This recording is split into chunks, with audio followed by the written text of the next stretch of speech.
What's good? How y'all doing this evening? Welcome back to the Forever I Love Atlanta Sports Podcast. This is your boy, the Don, and I'm back here with my co-host, Rick Flex. What's good, man? Hey man, actually surprisingly a pretty good week in the state of Georgia for athletics. So hey, I'm all smiles, man. What about you? Hey, man, we got one more game to go tomorrow. I Falcons, didn't y'all want know to what bring y'all that need to do. up. They know what they need to do. It's been a good week, though. Yep, been a good week. All right. But hey, hometown supporters, guess what we got on the show? The legend, No the doubt. closer, the saver, Mark Wohlers. How you doing this evening, man? Hey guys, I'm doing great. Thanks for having me. I appreciate it. All right, Appreciate you. no problem. All the young bucks, if y'all don't know who this man is, go do your Google history. it. We gonna go over it today. We gonna go over it today, but if y'all got a little time, to act like y'all know what y'all talking about, go Google this man. He's the No doubt. reason why we're not quote unquote a bad sports town like a lot of people say. All right, but y'all know what to do. If you're new to the channel, hit that subscribe button. Also, hit that like button. Share this content out with other Atlanta sports fanatics. And hit us up in the comment section. As always, come holla at your hometown sports podcast. All right. Also, we got GSHM Cassidy McMahon on with us. Pretty much, she's the relief pitcher for the night. What's good? What's up? Thanks for having me, guys. No problem. All right. Hey, if y'all already know what to do, follow us on our social media accounts. We on Spotify.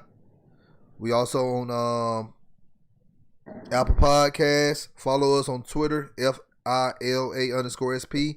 Also follow us on Facebook at FILA Sports Podcast.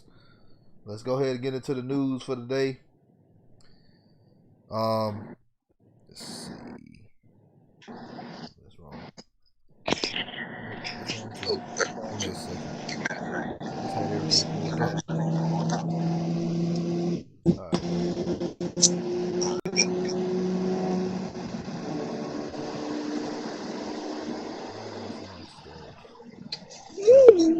I got so much stuff pulled up on this computer. It's ridiculous. All right. So Atlanta Dream, it's their off season right now. So we're looking into the draft. We don't know. Head coaching change could happen. We'll keep y'all updated on that on Atlanta Dream. Atlanta Empire.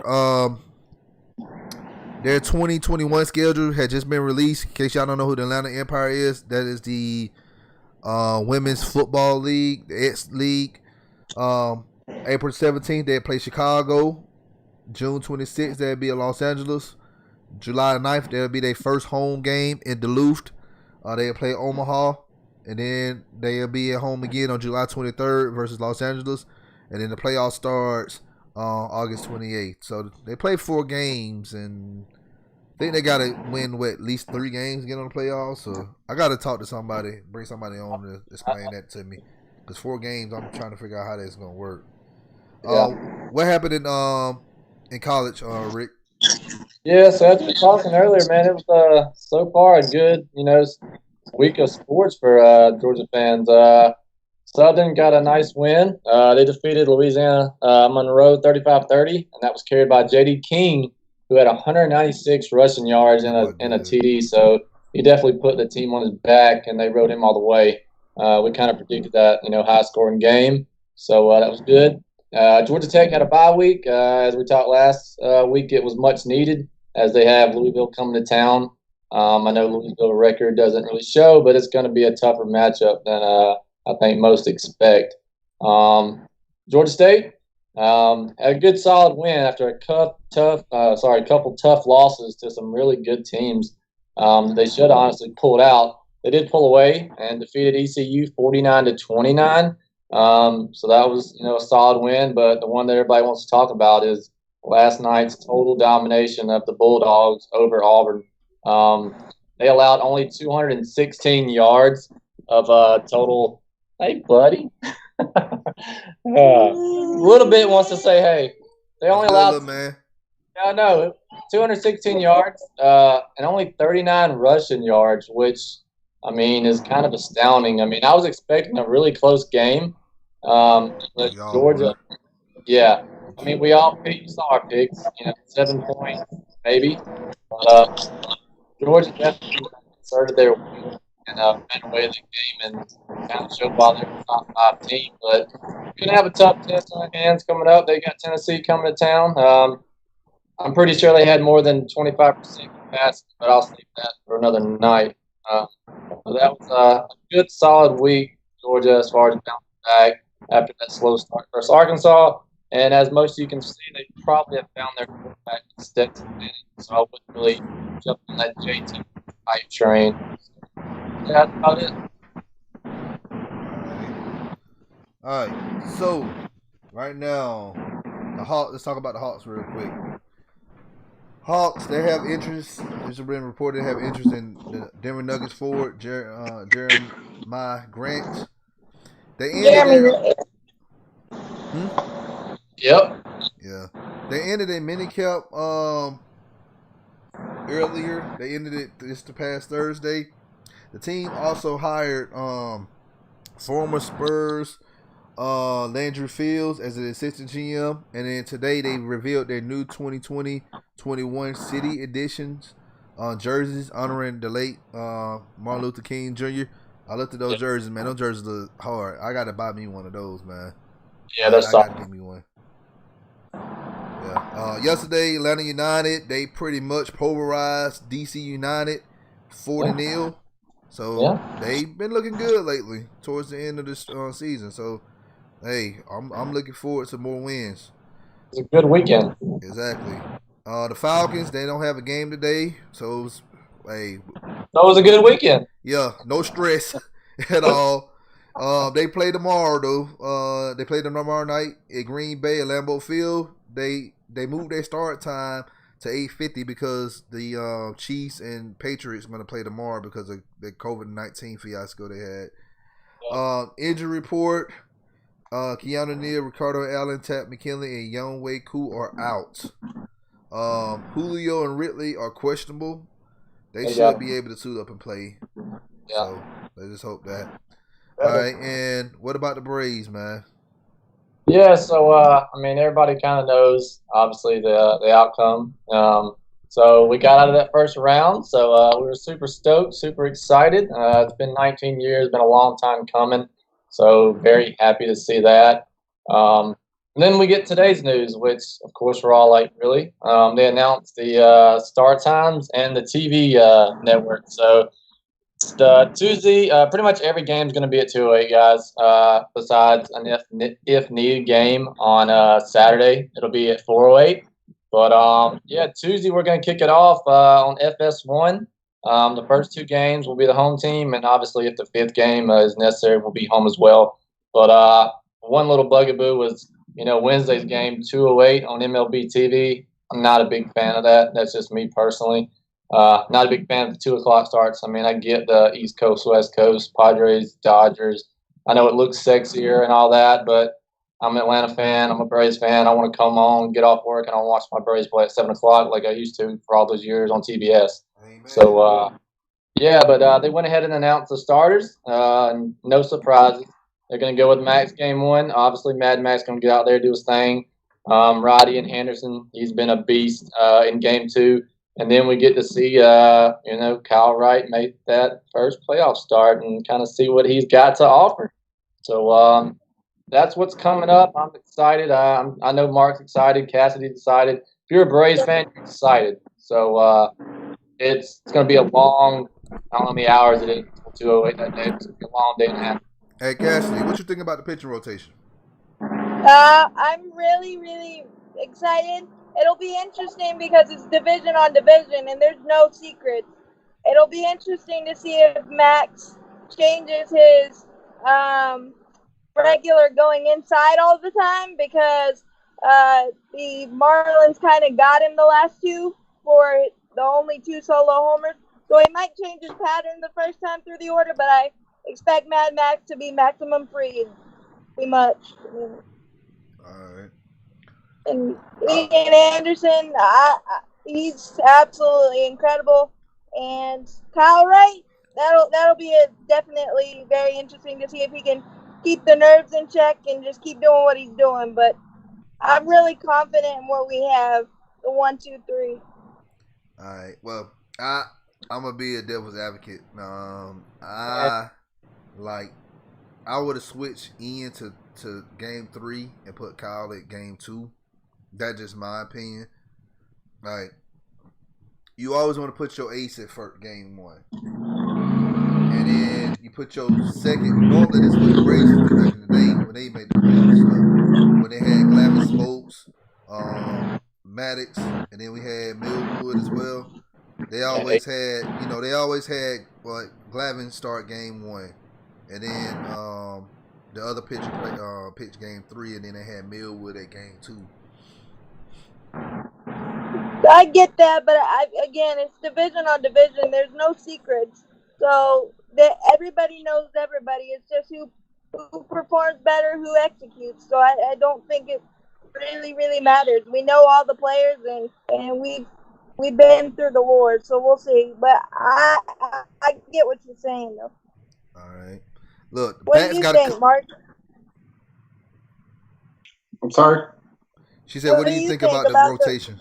Listen, I just think you go with your best guys and your hottest guys in your hottest hands. I think, you want your most experienced guys going, especially, game 1 go either way. If you fall in a hole, you want some guys with experience going in game 2 because, that's a big game if you're getting down after the first game. So, they've had plenty of time to get their rotation in order. They've had plenty of rest in between series. So, they know what they got. They know how they performed up against the Marlins. So they're going to put their best foot forward. And there's no gimme games in the playoff. You try to win every single game no matter what, whether you're, up 1 game to nothing or 3 games to nothing. There's no throwaway game. So, I'm sure they put their heads together and thought, this is our best scenario with the rotation with these guys. This will give us the best chance to win. So I trust those guys.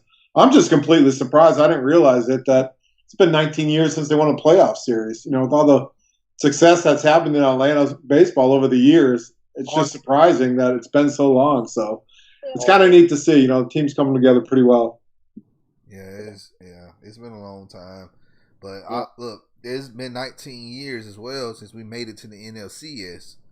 So, we got to get back, man. Like, Mark knows this. The last time we faced the Reds, I know it's a different series. I'm just saying it's kind of a sign. I feel some weird things shifting around here, so I don't care if it's a 3-game series for the wild card or NLDS. We beat the Reds, so it's trending. So and that year was also a shortened season too. So I'm saying exactly. It's just trending. So hopefully the trend will continue. There we go. Yeah. Exactly. Yeah. Hopefully history on our side again. Beat yourself, right? All right. Now, on to the main focal point of the show. Mark, tell us about your childhood memories of baseball. Like, you played little league baseball, or baseball in high school, college. Right. Yeah. I grew up in New England in Massachusetts, and I think probably since the second grade is when I started playing baseball. These days, these kids start, they're playing a couple seasons when they're 4 years old already. But in the Northeast, we pretty much played 1 season when we were younger, growing up. So, yeah, I started in the second grade, started pitching in the second grade, and just fell in love with it. I remember I grew up in Western Massachusetts, so there was a lot of Yankees fans too, as well as Red Sox fans, and I always used to try to imitate pitchers for the Yankees because that's who we like during the day when the Braves were always on TBS down here. We would always get the Yankees feed up where I grew up. So, just try to imitate some of those guys. I always loved watching Major League Baseball, and fell in love with baseball in the late '70s when the Yankees and Dodgers had all those battles and stuff like that. So, and then just played baseball. Throughout my high school career in the summer league also. We didn't have fall ball or anything like that, but just loved it. Always loved it. Couldn't get enough of it. If I was playing down here like they do now, I'm sure I'd be with the travel team playing as many games as possible. But didn't go to college. I signed the letter of intent during high school to go pitch for the University of Maine. Back in the day, that was kind of the team in the Northeast for baseball. back in the mid to late 80s, as well as college hockey. But signed a letter of intent to go pitch for the University of Maine, and then I got drafted in the 8th round by the Braves. And school. I mean, I did okay in school. I got by, but it obviously wasn't my thing. And it was always a dream to play Major League Baseball. And I just knew that if baseball didn't work out, college wasn't going anywhere. But the opportunity to play professional baseball was staring me in the face. So I just jumped at it, and never looked back. Had no regrets. So at that point, I mean, maybe in high school, I mean, was there a point when you were out on the mound, or I mean, did you start always at pitching? Was there another position, or did you kind of have that feeling like, hey, I'm kind of one of the better players on the field. I could actually do something with this. When did that actually kind of click? Probably like my junior year in high school when I started seeing college coaches and scouts coming around. I grew up, like I said, I grew up in New England, and we didn't see a whole lot of that up there back in the day. Scouts and college coaches coming around to recruit or anything. So when I remember talking to a couple of scouts in my junior year, and not even knowing what they do or how they go about their business, and they said they were there to see me pitch. It was before the game. I got to the field early, and so it kind of took. So when that seed was planted in my head, I started thinking, I might have a chance to do something. I had no one to really fall back on up there who had experienced before. So I was just kind of like green, new to everything. So it was a real learning experience, but. Probably my junior year, I could see myself really separating in a big way between the guys that I was competing against in the junior year. And then my senior year, with a lot of scouts behind home plate and a lot of letters from colleges, I knew that at some form, either at the collegiate level or professional level, I'd be able to continue to play baseball after high school. And for all you guys watching, I know y'all love to see people throwing, 100, 101. I'm pretty sure Mark hit 103 back in the day, just so everybody knows. So, they say the Heat's now kind of like all in play, and that's what everybody wants to see. Well, I mean, it was already there back then. So imagine what that must have been to hit triple digits. Back then, that's really got to be something. It's weird because back then there was only a few of us that did it. Yeah. And Rob Dibble was up there, Troy Percival was up there, or myself. And Rob, then I don't know if he ever hit the 100, but he was mid to upper 90s a lot. There was probably a couple other guys that I'm forgetting, back in the day. But I don't know if it's the training that's evolved, or how guys are taking much better care of themselves in the off season, or what. But it seems like every bullpen now has a couple, 2-3 guys that are throwing 100 miles an hour. And back then, back in the day, you saw a guy hit triple digits, you were like, holy crap, because you didn't see it that often. Yeah. Yeah. So it was pretty neat.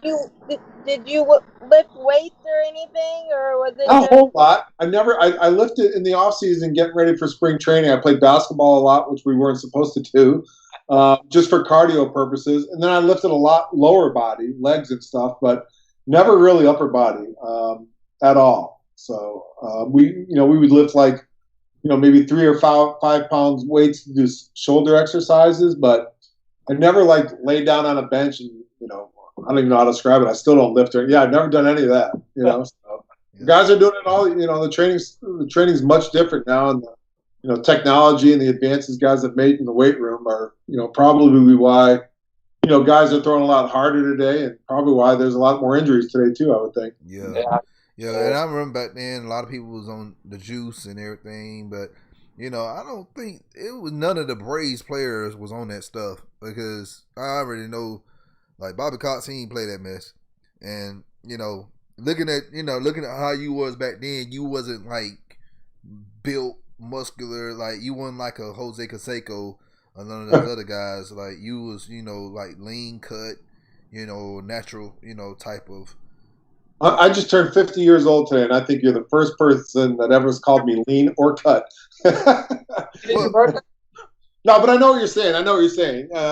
You see a lot of guys that are big, muscular like that. None of them throw real hard. Even like, back in the day, Ron Gant lived in the weight room, and I'm not accusing him of anything, obviously, but he couldn't throw the ball 95 miles an hour. He could hit the ball 950 feet, but usually pitchers, you don't want your muscles to be that big and that tight. You know what I mean? You need to be them loose and flexible. I always tell the kids that I coach, think of your arm as like a wet noodle or a string of spaghetti. You don't want it all tightened up like that. So, yeah, I mean, I know some guys that did do steroids as pitchers that have been publicly made in the media. I know there's some guys that have come out and have either been accused or got caught or acknowledged. But for the most part, I think the majority were more position players than pitchers.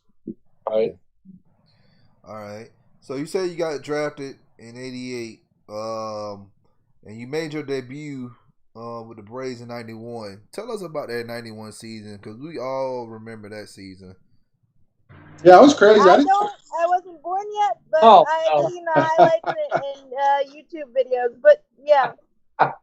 Well, I didn't get called up till real late in the season, till middle of August. But I started that year in '91 in AA, and then spent about 5 or 6 weeks in AAA before I finally got called up to the big leagues. But it was just a crazy. It was a crazy time. The city was absolutely nuts. The early '90s when we were turning things around from worst place in 1990, and then contending and making to the World Series in 1991. And the city was it was a great time to be here in Atlanta. Buckhead wasn't what it is today. Buckhead was much different, and a lot of people enjoyed baseball games during and after the time there. But coming up, we were fortunate that year because John Sherholtz made a couple of key additions to our team. One was Terry Pendleton and Sid Bream and Rafael Belliard, and just having Terry there, who had been through the wars with St. Louis, and having his leadership really really helped a lot of us, because even the starting pitchers with Glavine and Smoltz, those guys were young, so they needed that. And something that was also probably overlooked a lot was the leadership and the stability that Charlie Lee brought to the team, with Glavine being so young and Smoltz being so young and Avery and everything else. So a lot of it was a couple of key additions that were brought to the ball club that really kept everything in perspective, kept us focused, and let us realize, not to look 2 games ahead, that, that game that night was the most important game of the season. Was there a player that you kind of leached onto as like a mentor, per se, when you first came up? Yeah, and I haven't seen him forever, but it was Lonnie Smith.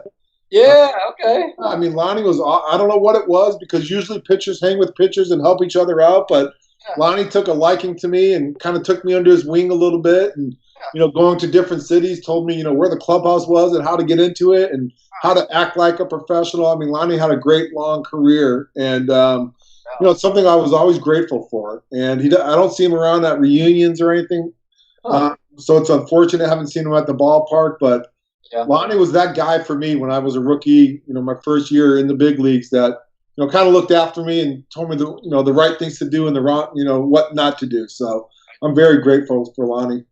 Nice. Yeah. All right. Who was your big league moment? Like, oh my God, I'm in the big leagues. This is a real thing. Yeah, it was my debut. I think it was August 19th, 1991. We were in San Diego. I got called up a couple nights before. I was in AAA with the Braves, and we were in Syracuse. So I had to fly from Syracuse, cross country down to San Diego. I don't know if there's a longer flight in the continental United States, but I just remember being on the mound. We were ahead 1-0.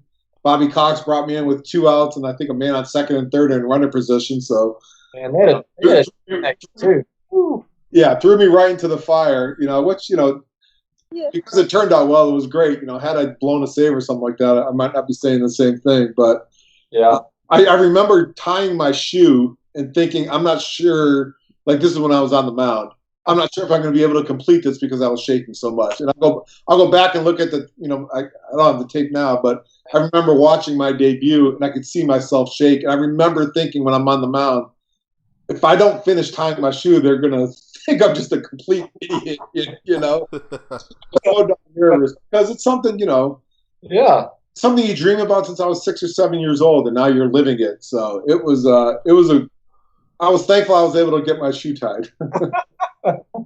Nice. All right, so you said you played San Diego. Did you go up against Tony Gwynn?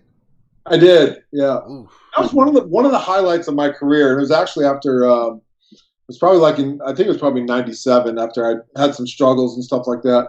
But one of the highlights of my career is that I struck out Tony Gwynn, which was not easy to do because he was just no doubt unbelievable hitter. And I probably got him out a few times. I'm sure he's got plenty of hits off of me.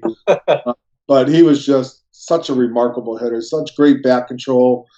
Could hit the ball wherever he wanted to. He was that good. Yeah, he made it look easy. He really made it look easy to hit and field the ball. So going fast forward into when in the NLCS when we played the Pirates, Barry Bonds and those guys, and a lot of teams and a lot of people didn't really get a Braves, any respect, winning that series and going to the World Series. Tell us about that moment. Tell us about the slide, by the way. Yeah, it was awesome. Early in my career, like 91, 92, I was on the postseason. But I didn't really play a significant role. I was a young guy, 21, 22 years old, and Bobby didn't really have full trust in me, which is understandable for somebody so young. But it was it was great to be part of those series. Avery was amazing in '91. The Game 7 he pitched as a 21-year-old in Pittsburgh was incredible. But a lot of people didn't give us a chance. I don't think it was because of us. It was just because I think the Pirates was just so darn talented. They had Bobby Bonilla, Barry Bonds, Andy Van Slyke, and Gene Bell, and they were they were tough. They won a lot of ball games. They had speed, power, good pitching, good bullpen. So I could see why a lot of people favored them. But we had great starting pitching, and pitching wins. And that's what's gonna win this year in the postseason. And at the bottom line, even the '95 year when Cleveland had that unbelievable offense, but you get Glavine on a roll in Game 6 and only gives up one hit. Good pitching is going to be good hitting. Yeah, we will go talk about that. Yeah, I look, '91 was a great season. Like I felt like we should have won it all. It just in '92, I don't even want to talk about '92. And I still got PCH, man. It's I think it was called Lightning Strikes Back, and it had both sets together. I got them somewhere. I remember my parents bought them for me when I was a kid, and when I watched them, and it was salt in the wound. It hurt, but those years put Atlanta baseball on the map, and it's kind of carry on to where we are now. So I'm just thankful that you guys were able to just not only just compete, but go that far. What you said, it's not easy to do against experience. Sometimes being fresh and new, it can be an advantage at some points because you've never been in this moment. We'll see what happens, but sometimes it just can't beat experience, and I think that's kind of what happened to you guys. It definitely gets Twins. The Twins is tough. That's just tough all around. Yeah, Twins was a tough series. I definitely thought we had the better ball club. Sometimes it's just one, an instant or two that can, determine the outcome of an entire series. So, but it made winning it in '95 that much more special because of the things that we have gone through before that. Obviously, we would have loved to have won every series, but just that huge sigh of relief, monkey off the back after '95 was just hard. Speaking of '95, let's go ahead and talk about that. When you came out, Game 6, you came on the mound to close out the game. Tell us what was going through your mind. That whole series, I just, talking to some guys, and I just really tried to approach every game like it was just a regular season game and try not to build up the hype and the magnitude of the game or each individual or the series, because baseball is a real mental game and you can psych yourself out. So I really just tried to, downplay everything and just think, okay, I got to go out there and get 3 outs. And I wasn't sure. Glavine was on such a roll in Game 6 and he was just dominating that Cleveland lineup. And I wasn't sure if the phone was going to ring in the bullpen and have me come out. And to be quite honest with you, when the phone did ring, I was kind of surprised because Glavine was just on cruise control. But obviously, I was grateful I had the opportunity, and Bobby had the confidence for me to go out there and do it. But I've said it before. That whole inning, that 9th inning that I pitched was if Rafael Belliard doesn't make that play off of Kenny Lofton, I mean, who knows what happens? Because back then, I mean, if Kenny got on first base, he was on third base because he was just. If he got on base, he was going to steal. One, because he was lightning fast, and two, I was just horrible at holding runners on. So it was just a no-brainer. If he got on base, he would have been on third, and third base, being on third, nobody out. Pretty good chance they're going to score no matter what you do. So.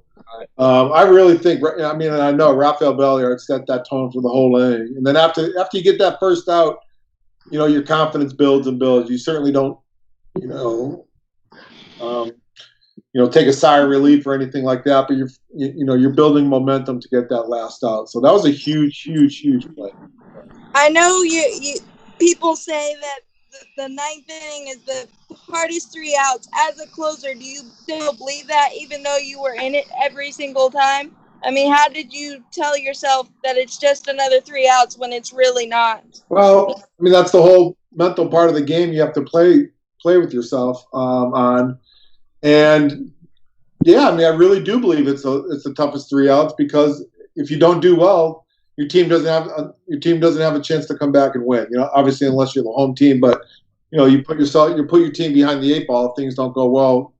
Trying to get those last 3 outs. A lot of the successful guys. I remember Alejandro Pena when he was here having success, and he said, "I've got 3 outs in the 7th inning. I'll just do it in the 9th inning." So some guys were able to differentiate between the two, but for some guys it's tough.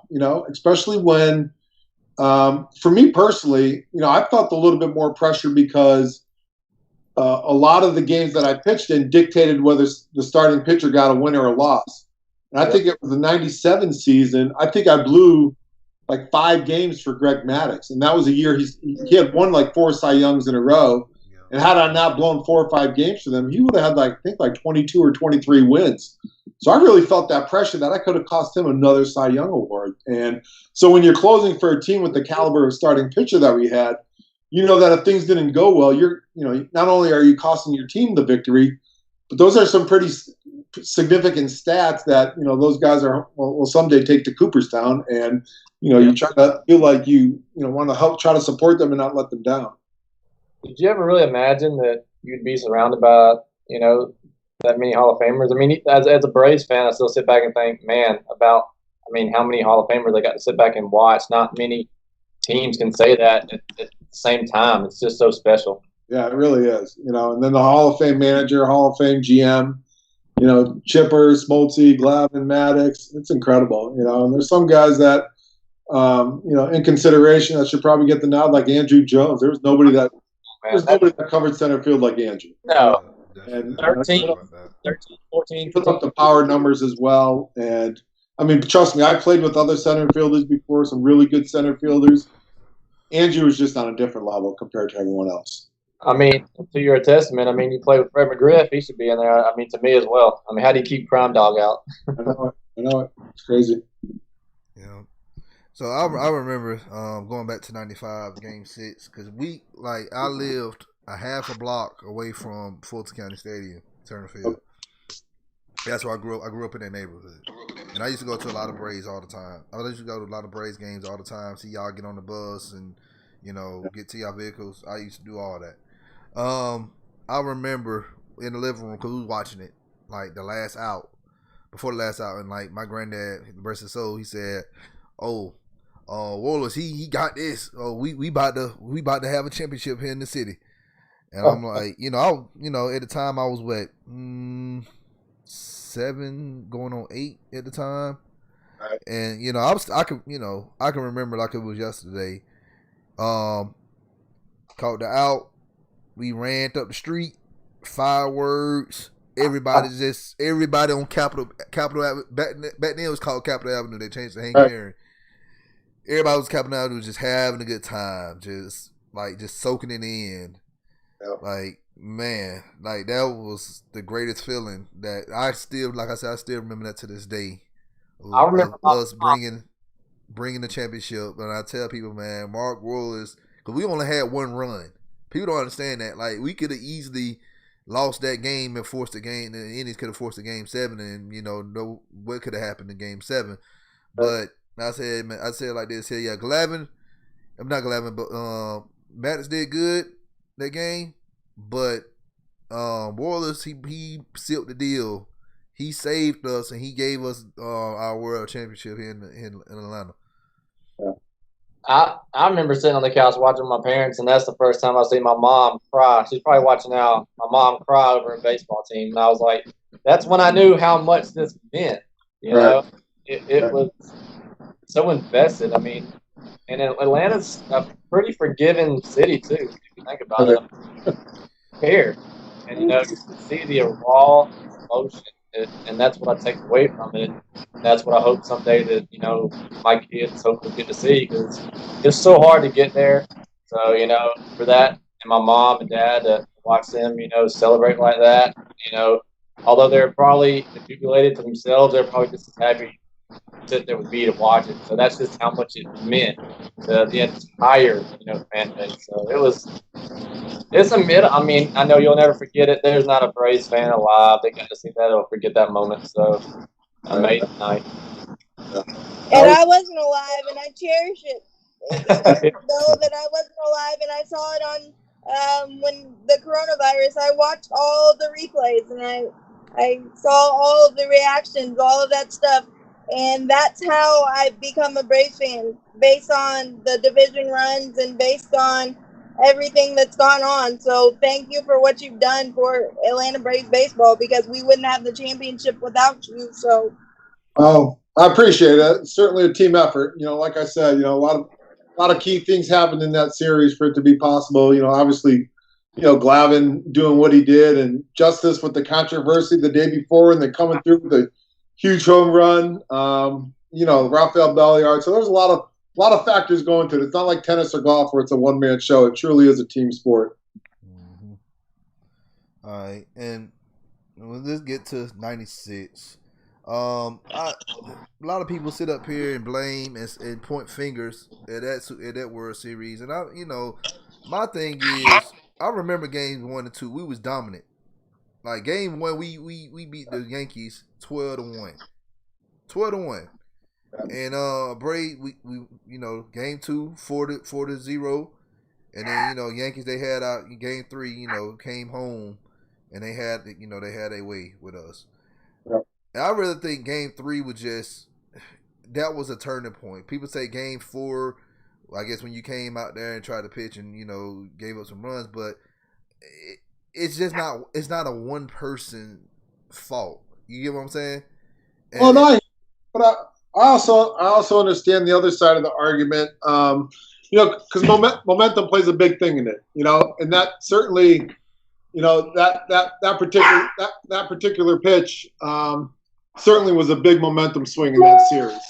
So I mean, I get you. There's certain things that could have dictated things going different ways and stuff like that. But I mean, I'm not foolish to know that wasn't a big turning point. Yeah, but I don't know. You remember 96, Ricky? Yeah, I think the Yankees only had 4 hits that entire game. I don't know, 4 or 5 hits the entire game. So I mean, it could have went either way.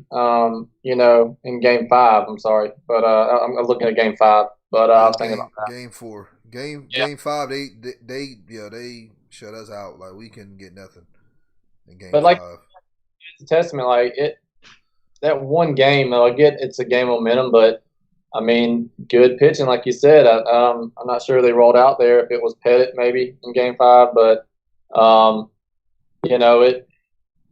it might have been a turning point, to some. So I mean, like you said, devil's advocate, but it is a team sport. I mean, they couldn't get the bats off their shoulders in Game 5. They get the bats off their shoulders. Maybe it turns back to momentum. Right. So I'm not going to sit there and say that one pitch cost the entire World Series. I'm just not going to sit there and say that. I'm not going to say that neither. And I'm just, I just want to clear the air for a lot of fans, that blame, Wohlers or blame Bobby Cox or blame whoever. My thing is, we shut them out at home Game 1 and 2.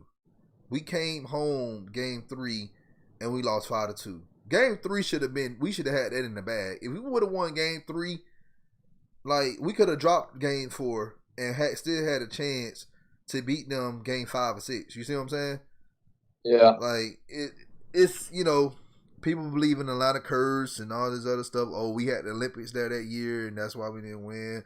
But who's to say, man? And you go to '97, we didn't even make the World Series that year.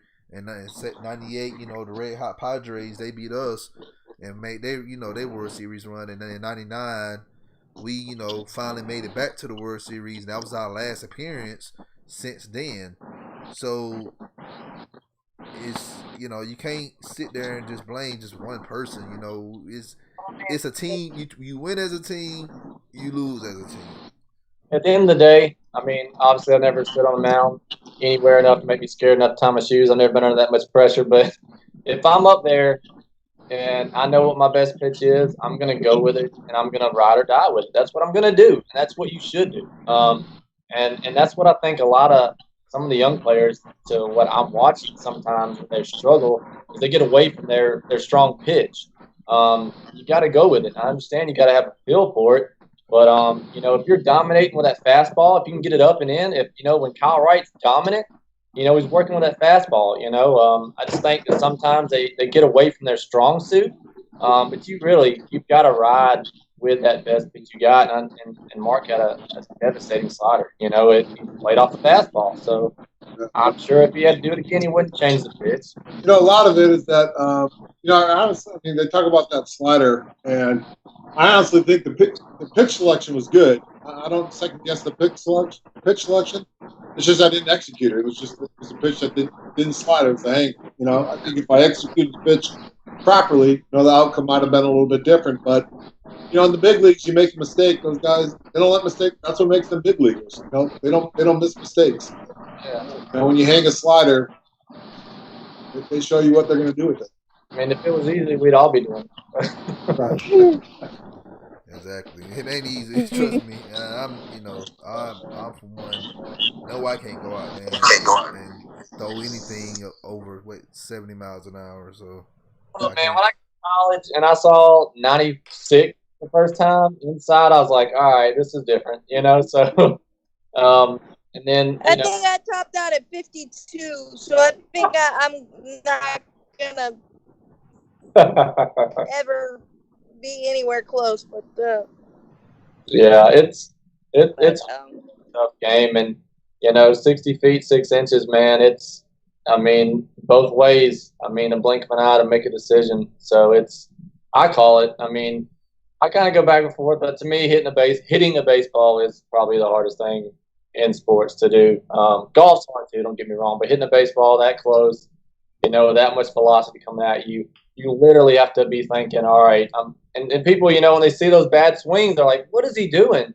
Well, clearly he's thinking of another pitch. So, you got to put yourself in that perspective sometimes, because it's a guessing game.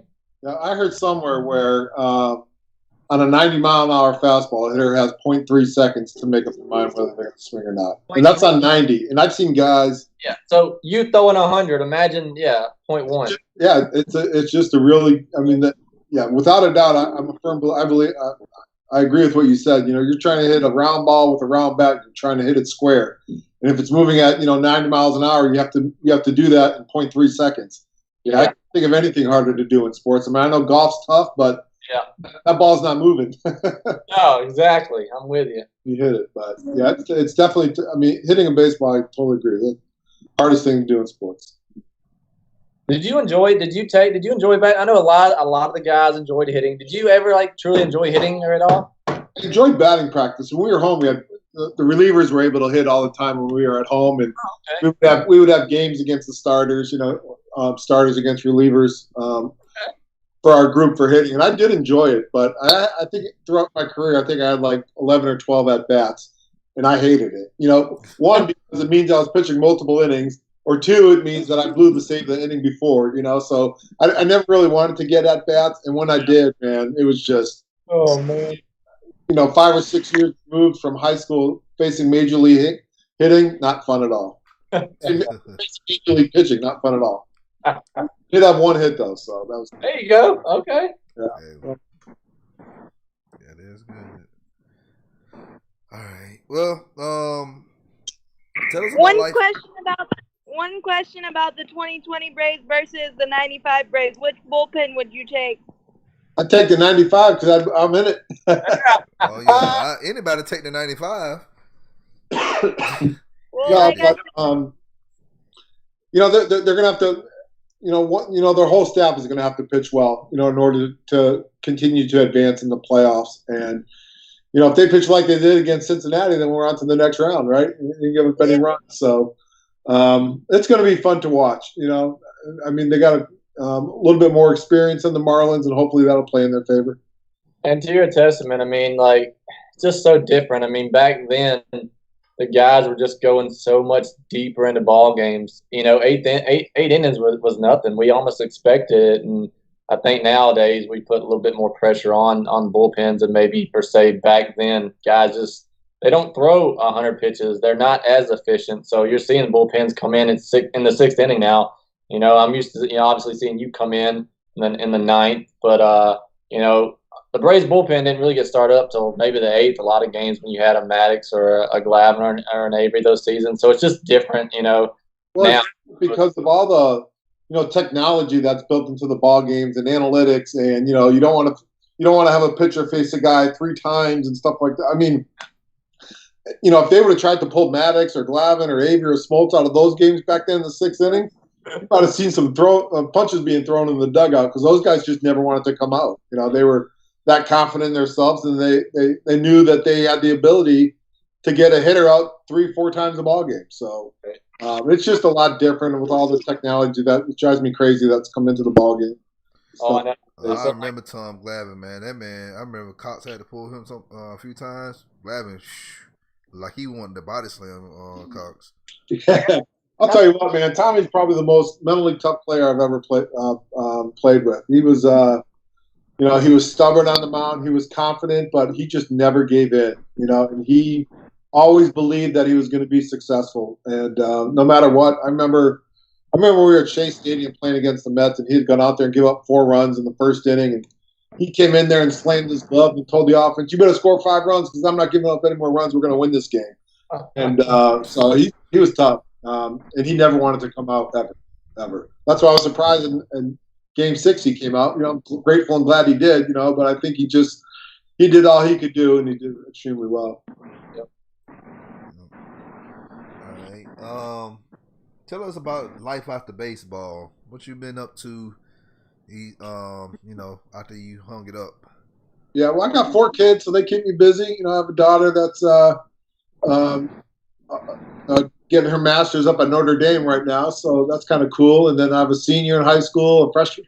I have a son who's a senior in high school. My daughter's a freshman, and then my other son's in 8th grade. So they have my wife and I driving all over the place with their activity, except for my son. He's a senior, so he drives. But they definitely keep us busy. And then, when I met my wife over 20 years ago, she was in real estate school getting her license. And, so she had her license for a while, and then I'd probably say like maybe 6-7 years after I got done playing, I felt like, it's time to start doing something different. And so I got my real estate license too. So we do that together here in Atlanta. We really enjoy it. We have a lot of fun helping a lot of people, fulfill their dreams of being homeowners, and, people who need to sell their homes, helping them as well. So, we do it together. We enjoy it.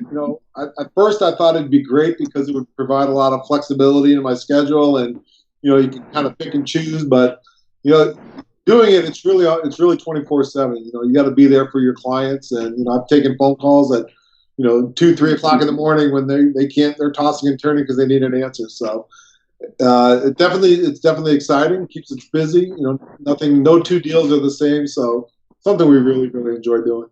Where can everybody find you at? I know the Team Wohlers, is that what it's called? You can go to teamwohlers.com or markwohlers.com. I'm on Facebook too. So, yeah. A lot of, if you just Google it, it'll get you if you're looking to contact us. Okay. Yeah. Sports? I'm sorry? Any of the kids play sports? Sorry, you got cut off there. Yeah, any of the kids play sports? Yeah, my son, I left his game a little bit early tonight. He was pitching this evening. He had a baseball game. So he plays baseball. In our school where they go, they have a fishing team. So he really enjoys fishing too. He fishes a lot up on Lake Lanier, all over the southeast. So he does that. My daughter, she loves to dance. She dances probably 4 or 5 times a week, lyrical and jazz and hip hop and everything else. So she really, really loves that. And my youngest son plays football, basketball, and baseball. They're all, they get out there and do everything. They stay active, and they enjoy it. We keep them active, stay busy. Yeah, no doubt. Yeah, that's good, man. That's the thing, man. You gotta keep your kids active, especially around these time of days, man. Yeah, yeah. Well, youth sports just teach so many. I mean, to me, life lessons early. It helps develop that character. Yep. Okay. Exactly. Like, what's your hobbies? Like, what do you like to do to just just clear your mind and have fun? I like to fish with my son. So we do that. Sometimes when I need to get away, it's fun to get out on the lake and just fish. I also like, we have a couple acres here. I like to go work in the yard a little bit and, cut down a tree here or there, or burn some shrub, some old trees or branches that I cut down. I enjoy that too, but love fantasy football, watching sports. So, I mean, there's a few things I do to stay busy, but, real estate's really been busy and keeping me busy. So, and I enjoy doing that as well. So it's not like I'm looking to take a break from that. We really enjoy doing that. So you say you get on the lake. What lake are you getting on? Lake Lanier up here. It's about 35, 40 minutes from there. And it's just a great lake to fish, Man, you need to be – I'm going to pray for you. Man, so many people that have died in that lake. Oh, man. Off the cliff, man. He's fishing. Right. No, I mean – don't put that out in the universe. I knocked on wood when I said it, man. I knocked on wood, but hey, I'm pretty sure Mark, he know what he's doing out there. He ain't drunk, on the boat, and then I don't even get to drive the boat. My son's a much better boat driver than I am, so I'll leave all that to him. I just go out. I mean, he gets all the gear ready and everything else, and I'm just along for the ride, enjoying watching him fish and trying to catch one myself. So you growing up, I'm scared to ask this, but are you a Patriots fan now? Did you ever come? I am, yeah. Yeah. Okay. Yeah, you had to take Cam from us, didn't you? You had to take Cam from us. So you enjoyed that 28-3 probably just as much as that 95 series, huh? Not just as much, but pretty darn close. Listen, living here in Atlanta, I understand how devastating that was. But as a Patriot fan, it was pretty special. It was pretty special. But y'all already won 4 championships already. That should have been ours, man. You're right. It should have been. They should have run the ball a little bit more. Thank you. They should have ran the ball, man. Yeah. Oh my goodness, You enjoying Cam in a Patriots uniform despite the COVID? I am. Yeah, wasn't those are some pretty tough shoes to fill when Tom left, and I think Cam has the ability and the personality to not be over intimidated.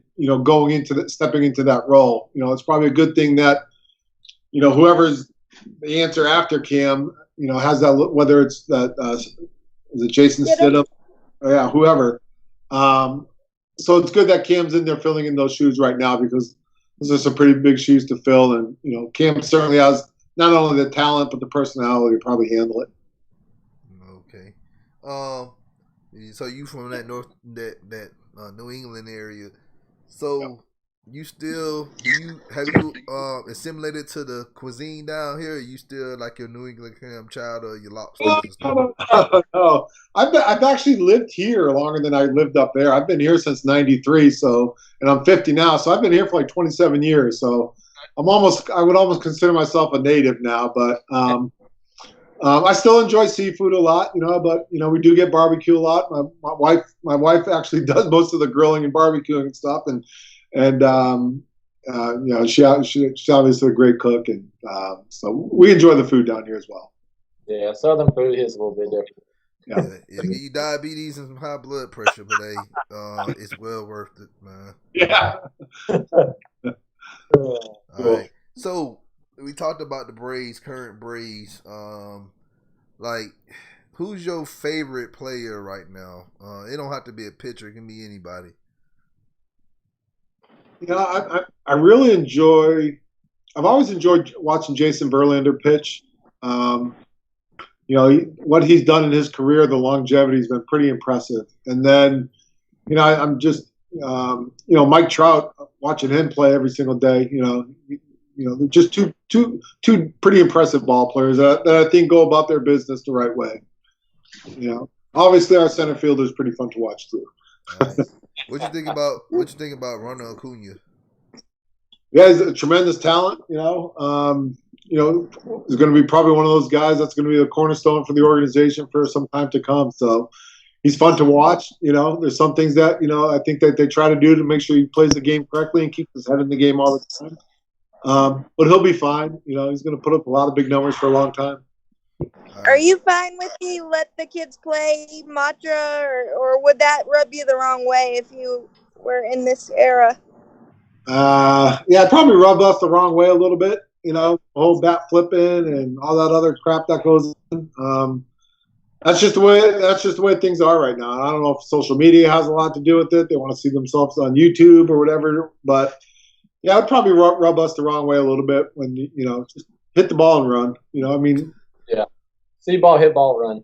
Yep. There you go. What are your thoughts on Freddie Freeman? You think he had the chance to pull that MVP out this year? He should. It's been tough for me to follow baseball as much this year as I have before in the past. Yeah. The thing that's been tough for me the most, and I'm a huge hockey fan too.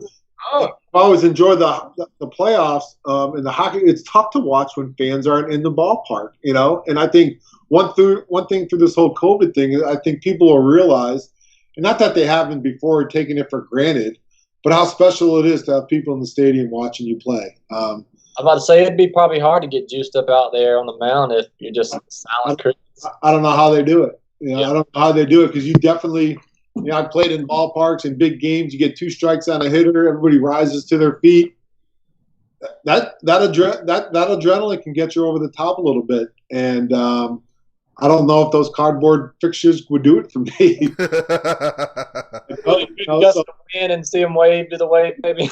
Yeah, so hopefully if anything comes out of this, and I'm not saying that the players don't appreciate the fans and everything like that, but good point. I, for one, as a spectator, miss seeing the fans in the stands, so I can only imagine as a player how much that's missed as well. That's a really good point that I don't think many people have really come out and said. It's more of, us fans miss being there, but that's a good point that I haven't really heard that much is how much maybe, you players would, do truly miss the fans. That's a good call out. Yeah. All right. Well, I guess that's anybody else that got any other questions? No, but I just had a oh my God moment. I met Mark Wohlers. Well, it's great meeting you guys, man. I really appreciate you guys having me on, and I'd love to do it again sometime. I wish you the best of luck with this podcast. It was a lot of fun, and look forward to seeing more episodes. Hey, anytime, man. Appreciate you. You're more than welcome to come back on the show. It must be game 3 of the NBA Finals or something. Yeah, I think the NBA Finals is out. Yeah, that's why people. I'm pretty sure tomorrow a lot of people are gonna watch this or watch it later on tonight, and they go comment. So, guys, if y'all watching this at a later time, let us know what y'all think about the episode. Hey, just put something in the comment section. Y'all already know we'll reply back with y'all comments. Hey, once again, appreciate you coming on. Let everybody know, who you are again and where they can find you. And if they, in the Atlanta area, they trying to find a place to live. Yeah, we'd love to help you. Go to markwohlers.com, contact us. We'll take care of you. Appreciate it. And thank you too, Cassidy, for coming on. Thanks, Cass. No problem. All right. Guys, once again, if y'all new to the channel, y'all already know what to do. Hit that subscribe button. Also hit that like button. Share this content out with other Atlanta sports fanatics. And hit us up in the comment section. As always, come holla at your hometown sports podcast. All right, we'll be back tomorrow night. I'll be back tomorrow night doing a halftime report, and I'll also do my Falcons recap at the end of the game. Until then, y'all stay safe. Y'all have a great night. And don't forget, wear your mask. See you guys. Thanks again.